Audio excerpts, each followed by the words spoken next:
Tantor Audio, a division of Recorded Books, presents Great and Precious Things by Rebecca Yarros, narrated by Eric Michael Summerer and Carly Robbins. Chapter 1. Camden.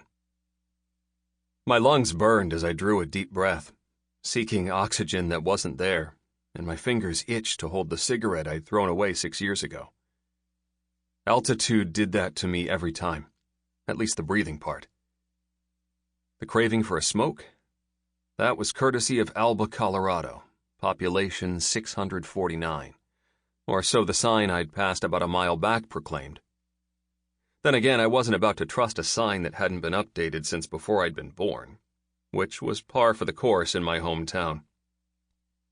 Nothing about it had changed since I'd left, which was pretty much the point of the whole town. Just past the paved roads, Alba was the best-preserved ghost town in Colorado, and the tourists who flooded her streets in the summer kept the tiny town alive all winter long.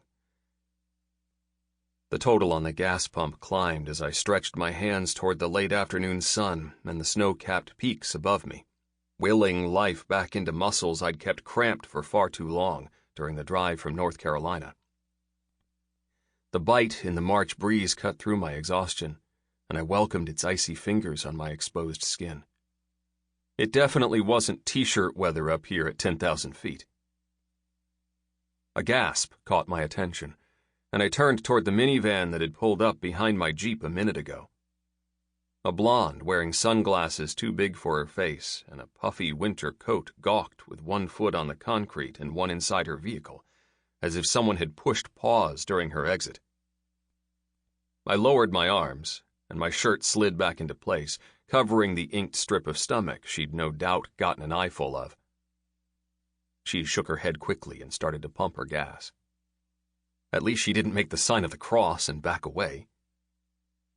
Either she'd moved to Alba in the last 10 years, or my reputation had softened some since I'd joined the army.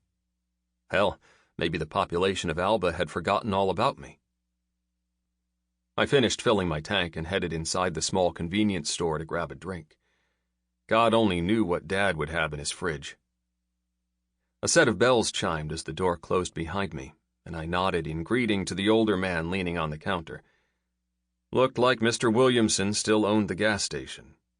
His bushy silver brows rose with a quick smile. Then he did a double take, both his brows and smile falling as he blinked in confusion. And then his eyes narrowed in recognition. Looks like that rep is alive and well. I quickly chose a few bottles of water from the slim selection and carried them to the counter.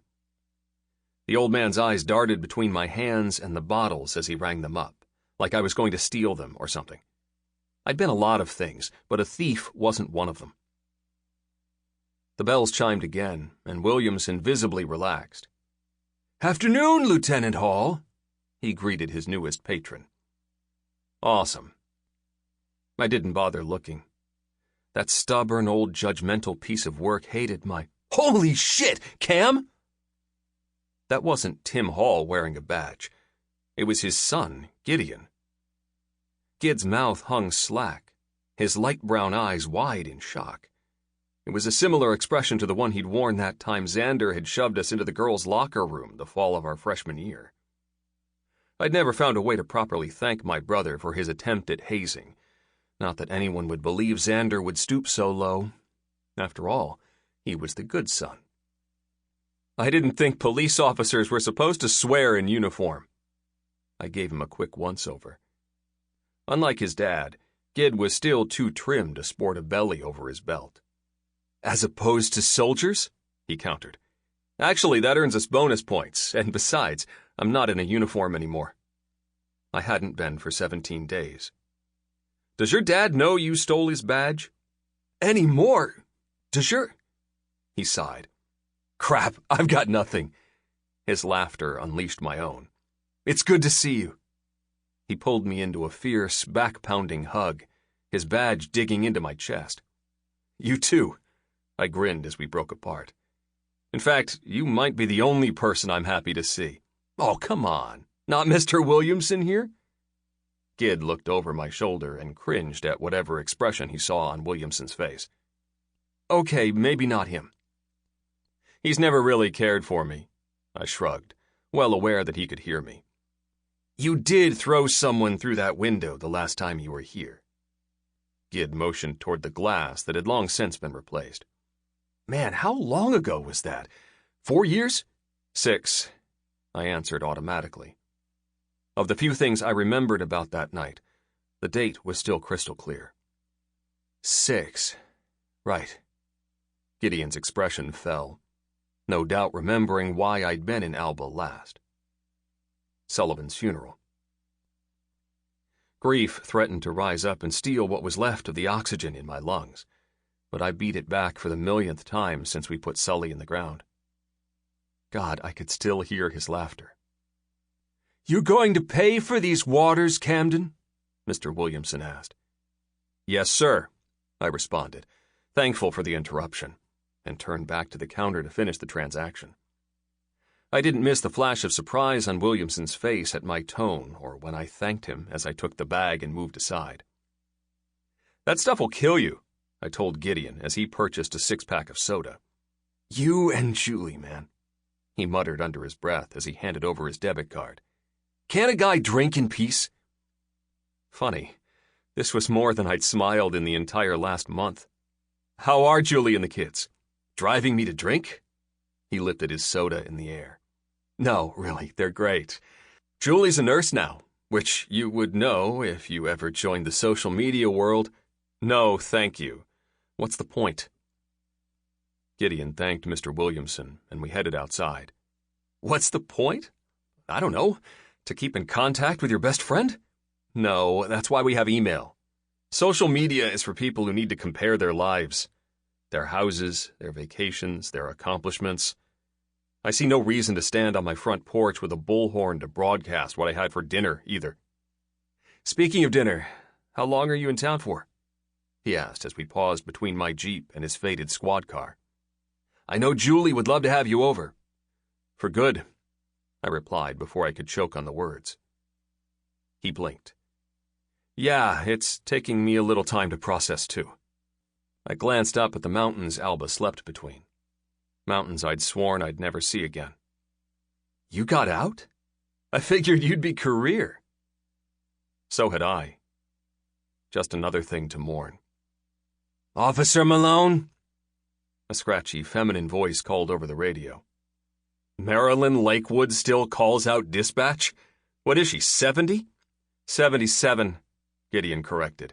And before you ask, Scott Malone is 25 and a giant pain in my ass. What did you expect from the mayor's kid? Mayor's kid? When's the last time you talked to... Officer Malone! Marilyn repeated, her annoyance pitching her voice higher. Do you need to get that? I motioned toward the radio on his shoulder. Malone needs to get that, he muttered with a shake of his head. It's probably Genevieve Dawson whining about the Livingston's cat in her yard again. If it's serious, Marilyn will call me. Now, fill me in. When did you get here? You're back for good? As in, you've moved back here? The place you called Satan's ass? Xander called. I cut him off with the half-truth before he could remind me of yet another reason I'd sworn I'd never come back here. Since it had been 6 years, I answered. Your dad, Gideon said softly. My dad. A quiet moment of understanding passed between us. Gideon Hall! Marilyn snapped through the radio. Lieutenant, he whispered to the sky before responding. Yes, Marilyn? Since Boy Wonder isn't answering the call, it seems that Dorothy Powers has lost Arthur Daniels again. She woke up from her nap and he was gone. My stomach dropped, and my gaze drifted up the mountain. According to Xander, Dad ditched his home nurse a few times a week, but never wandered far from the house. It didn't help that Dorothy Powers was older than Dad and probably in need of her own nurse. On my way. Call up the usual searchers. Gideon caught my eye, then dropped his hand from the radio. My dad. How far could he have gotten? Second time this month. His lips flattened. I'm going to head to the station to grab the four-wheel drive. I won't make it to your place in the cruiser. Just hop in with me. I'll take you up. I more ordered than offered, unwilling to wait. My Jeep was lifted and sported massive tires, a V8 engine, and more than enough four-wheeling capability to survive the apocalypse. Even the road to Dad's wasn't that bad this time of year. He agreed, and a minute later we pulled onto Gold Creek Drive, which served as the town's main artery. No stoplights needed, but snowmobiles optional. How long have you been gone? 6 years. I shot him a look. Hadn't I just answered that? No, I mean today. When did you leave the house? Was Dorothy awake? Was your dad? He was already thumbing through his cell phone. I wish I could help you with a timeline, but I haven't been home yet. I motioned toward the back seat of the four-door Rubicon. You literally just pulled into town? He took in the bags and boxes that had been my only companions on the 2,000-mile drive. Yup, I replied as we passed the last post-50s building in Alba. We crossed the bridge that spanned all 30 feet of Rowan Creek, and the snow-packed pavement ended, marking our entrance into the time capsule that kept Alba alive. Figured it was a good idea to gas up. Someone told me once that it's easier to run from the cops on a full tank. Main Street opened up on my left. Wooden buildings with metal roofs lined both sides of the dirt road that would fill with tourists in the next few months, all looking to experience a real 1890s Old West mining town. Someone grew up. Also, please don't make me chase you. This thing is a beast. I might have to tell Julie I found the perfect birthday present. Sure, if you get it with a ladder. We turned at the Hamilton place, where the grant money for preservation had run dry. Snow sat piled in the shade against structures that had long since lost their roofs, windows, or walls. Shut up! Not all of us are 6'4". It's all in the genetics. At least it should make Dad easier to spot. He's been easy to find, but Cam... It's gotten pretty bad, Gideon told me as we pulled onto Rose Rowan Road and started to climb in elevation. The last couple times I've seen him, he either hasn't known who I am or he thinks I'm Dad. My hands flexed on the wheel. Xander's reached his limit. He basically told me to get back here or Dad was getting shipped to a home in Buena Vista, which would screw Dad's whole "your mother died in this house and I will too" vow. Hold that thought. He held the phone to his face. Hey, Mrs. Powers. Yep, it's Gideon. He paused, rubbing the skin just above his nose. I know you are. I know you do. We're going to find him, and we've got some searchers on there. Oh, she is? Good. That will help. We're about 4 minutes out. I took the final turn onto Dad's property and cursed at the conditions. Spring runoff was always hard on the drive, but it looked like it hadn't been maintained in years. Washboarding, which was no doubt under the packed snow, was easy enough to fix, but the deep, canyon-like trenches carved out by the mini river currently eating away the right side of the drive were going to take some effort to repair. Not that I hadn't seen shittier roads in Afghanistan or any of the other places I was never supposed to be, but this was my fucking driveway. Gideon hung up as I came to a stop and put the Jeep into four-wheel drive. How does Dorothy get up here every day? I asked as we started the ascent. The Jeep rocked with enough force to jostle the boxes in the back, and Gideon braced himself on the roll bar as we made it around a shady, iced curve. That particular spot was always the last to melt. She cuts over from the Bradley property. You know the judge keeps his drive paved and clear. The land was adjacent to ours, but it would have added 10 minutes, and I wasn't in the mood for sightseeing. Or Bradley's. God, if there was anyone in the world who had the right to hate me more than I hated myself, it was... A flash of blue in my rear view caught my attention. Gideon glanced back. Xander, he said, answering my unspoken question. That's his truck. Well, this should be fun. Welcome home? He offered. I blatantly ignored him as we rounded the final switchback and came into the clearing. I'd been back only once in the last decade, but I'd seen this view nearly every night in my dreams. The setting sun reflected off the windows of the two-story structure I'd grown up in, painting it with a picturesque light that matched the majesty of the bare peak that loomed just behind it. Dad had always joked that it was safer to raise his family at the tree line, where the wildfires weren't as big of a threat. Personally, I thought he took a perverse pleasure in living at the edge, where there was barely enough oxygen for anything to grow. I threw the Jeep into park, killed the engine, and then grabbed my coat from where it had fallen to the floor behind me. By the time Xander pulled in next to me, I was out of the Jeep and had the black North Face on and zipped, wishing it was my Kevlar. I would rather have been dodging bullets than facing him. Or Dad, for that matter. I'll, not be here, Gideon said awkwardly before leaving me in the yard. I heard the house door open and shut right around the same time Xander's car door did.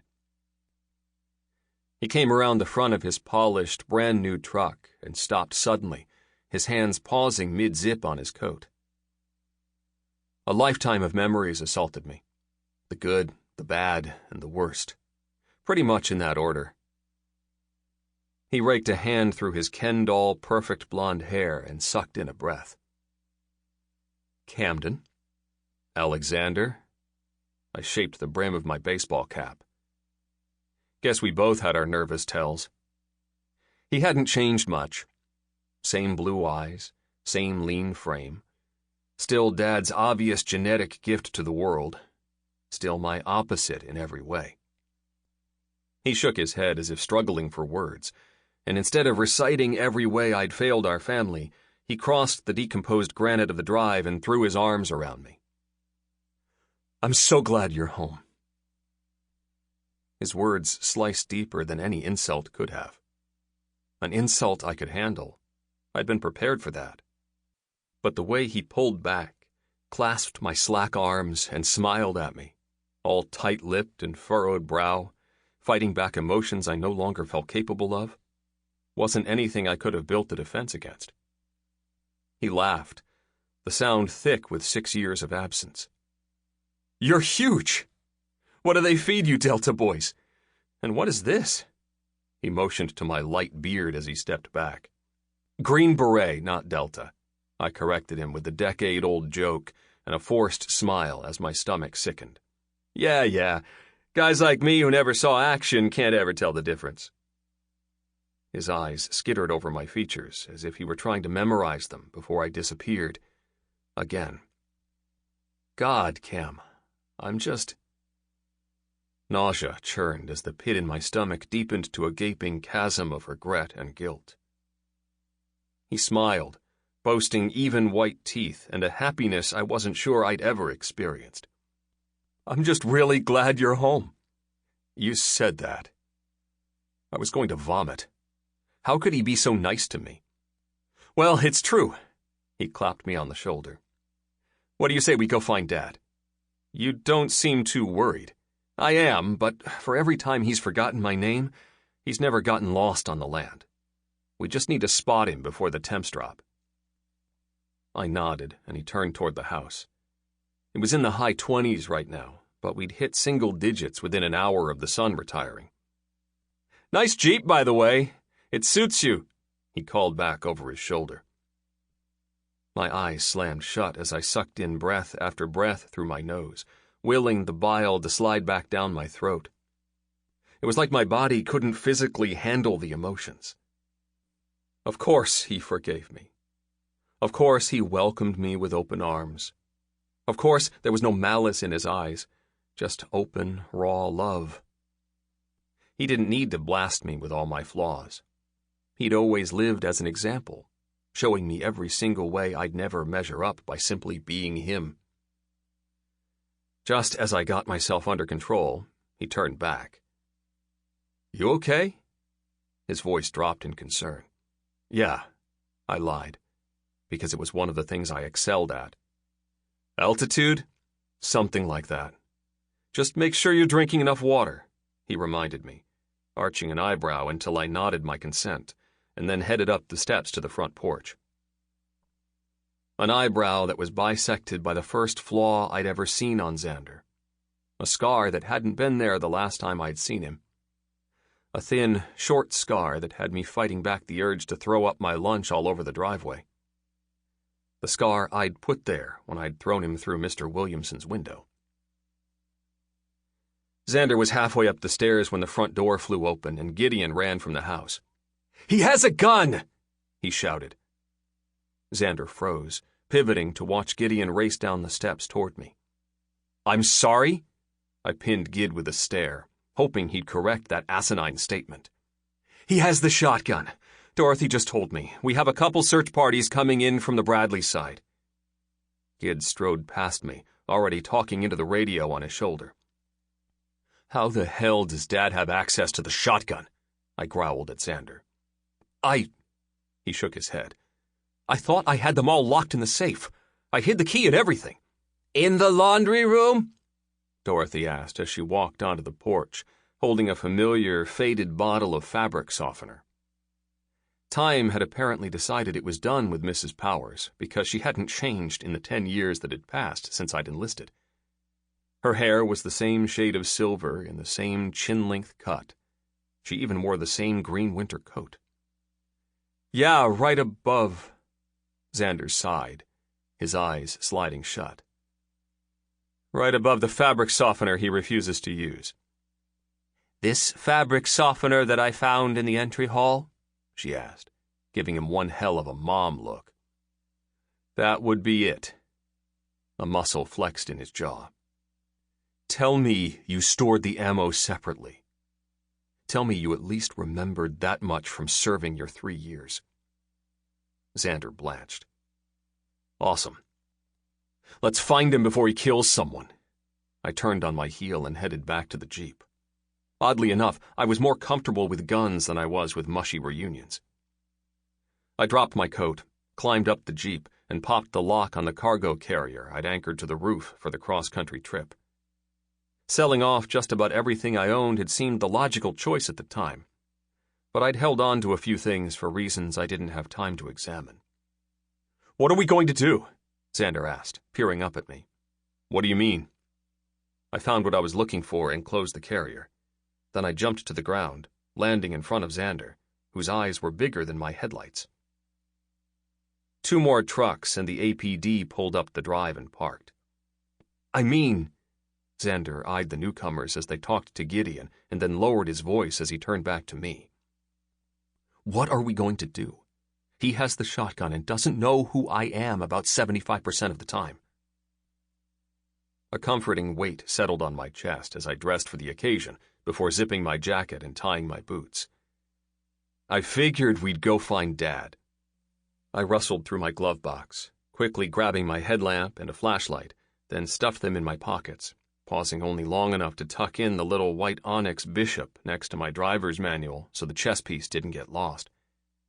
We probably had another hour of good light, but if I was wrong, it was going to take more than that to cover the 100 acres Dad owned, and that was if he'd stayed on the property.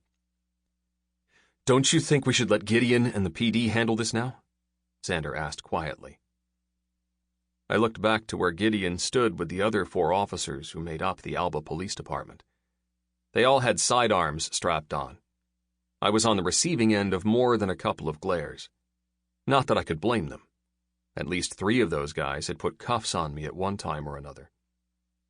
"You mean, am I going to let the men with the guns find our dad, who has his own gun?" I didn't wait for Xander's response, turning toward the northern section of the property. "Wait!" Xander gripped my elbow, and I tensed, reminding myself at least a dozen times not to beat the crap out of him for touching me without warning. "Let go of me." My tone must have gotten through to him, because he dropped his hand. "There are rules, Cam. Regulations. They know how to handle this kind of thing. The last thing we need is you flying off the handle." Ah, there it was. The butter-knife-soft condescension Xander used when he thought the 25 months he had on me age-wise gave him the right to issue orders. He'd never make a quick, clean cut to get his way. He'd simply saw with that lightly serrated edge until you were too raw from the friction to object. I preferred the more direct, butcher's knife approach. "You and your rules. You're telling me that if he points that shotgun at them, they won't pull the trigger? Xander scoffed. Come on, it's the guys. You willing to bet Dad's life on that 25-year-old bully who doesn't bother to answer his radio and has flicked open the holster on his weapon at least 4 times since they started talking? I'm not. I know where he is, and I'm getting there before they do. Xander's head snapped toward the little meeting Gideon was holding, and I started off after a faint set of tracks I knew would disappear as soon as we hit the mountain grass. They were more than enough to tell where he was headed. I muttered a curse at the altitude. It would take me only a few days to adjust, but I didn't exactly have a few days. Where are you going? Gideon called out. To find our dad, Xander responded, radiating confidence. I rolled my eyes at his public facade, but kept going. He caught up quickly, falling into step next to me as we stuck to the areas where the snow had already melted. Our strides were equal. They always had been. We were equal in height, but I had a good 40 pounds of muscle on him. I hope you know what you're doing, he said as the tracks disappeared. Yep. My gaze raked the terrain, looking for any sign that Dad had come this way. Seriously, you think you know where he is? How long has he had that bottle of fabric softener? I asked, as the granite crunched beneath my feet. At least it wasn't snowing. Years, Xander shrugged. Right, at least a decade. Paula Bradley brought it over when he was sick that year, remember? Tried to help out with laundry. How the hell do you remember that? I'm cursed with an excellent memory. I turned toward the part of the property where Sullivan was buried. Trust me, there's shit I would love to forget. Do you remember why he wouldn't use it? We crested one slope and started back down toward the tree line, keeping the peak on our right as we trekked through a snow-covered section. I barely remember Mrs. Bradley bringing it over. He wouldn't let her use it, but he refused to throw it away. I tried to remind him. Xander threw me a clueless look. It's lavender-scented, I said, answering my own question. Xander sucked in a breath. Mom, I confirmed as we reached the tree line and started to hike through the pines. In the shade, the temperature dropped to an uncomfortable level. But she's buried at the other end of the property that's not where he goes when he misses her. Not that he'd ever admit that he misses her. Admitting that would be tantamount to broadcasting a weakness, and Arthur Daniels was anything but weak. The ravine. Yup. We pushed through the finger of forest that covered this strip of the property and came out into a clearing I knew all too well. I cursed under my breath as it came into view. Oh no, Xander whispered. Oh no didn't quite cover this. My heart paused mid-beat, then slammed, pumping adrenaline through my system. Dad stood about 30 yards to our left, in the middle of the clearing, shotgun raised at the one person I'd hoped to never see again. I'd know that frame, that thick braid of chestnut hair, that profile with a slight bump in her nose anywhere. Hell, I'd been there the day she'd broken it when we were kids. I'd been the one to carry her out of that mine. She stood about 15 yards in front of us with her hands out and open, but she wasn't retreating from the double-barreled Reaper pointed straight at her chest. Backing down had never been in her nature, and while I'd always been intrigued by her tenacity, right now I was cursing her stupid stubborn streak. Willow Bradley was going to get herself shot. Sullivan's Willow. You gotta help me here, Sully. I sent the thought rather than spoke it, knowing Xander wouldn't understand. Walk through the trees until you can come up behind him. As soon as I give you the signal, get that gun away from him, I whispered to Xander, leaving zero room for argument. What signal? Trust me, you'll know. He won't recognize you. He'll shoot you, he hissed. Better me than her. Death had never scared me. We'd played a game of cat and mouse for as long as I could remember, and one day I would lose. It was that simple. If I died today, then so be it. I moved. Chapter 2. Willow. Think, Willow. Think. This was Mr. Daniels. I'd known him my entire... Sample complete. Ready to continue?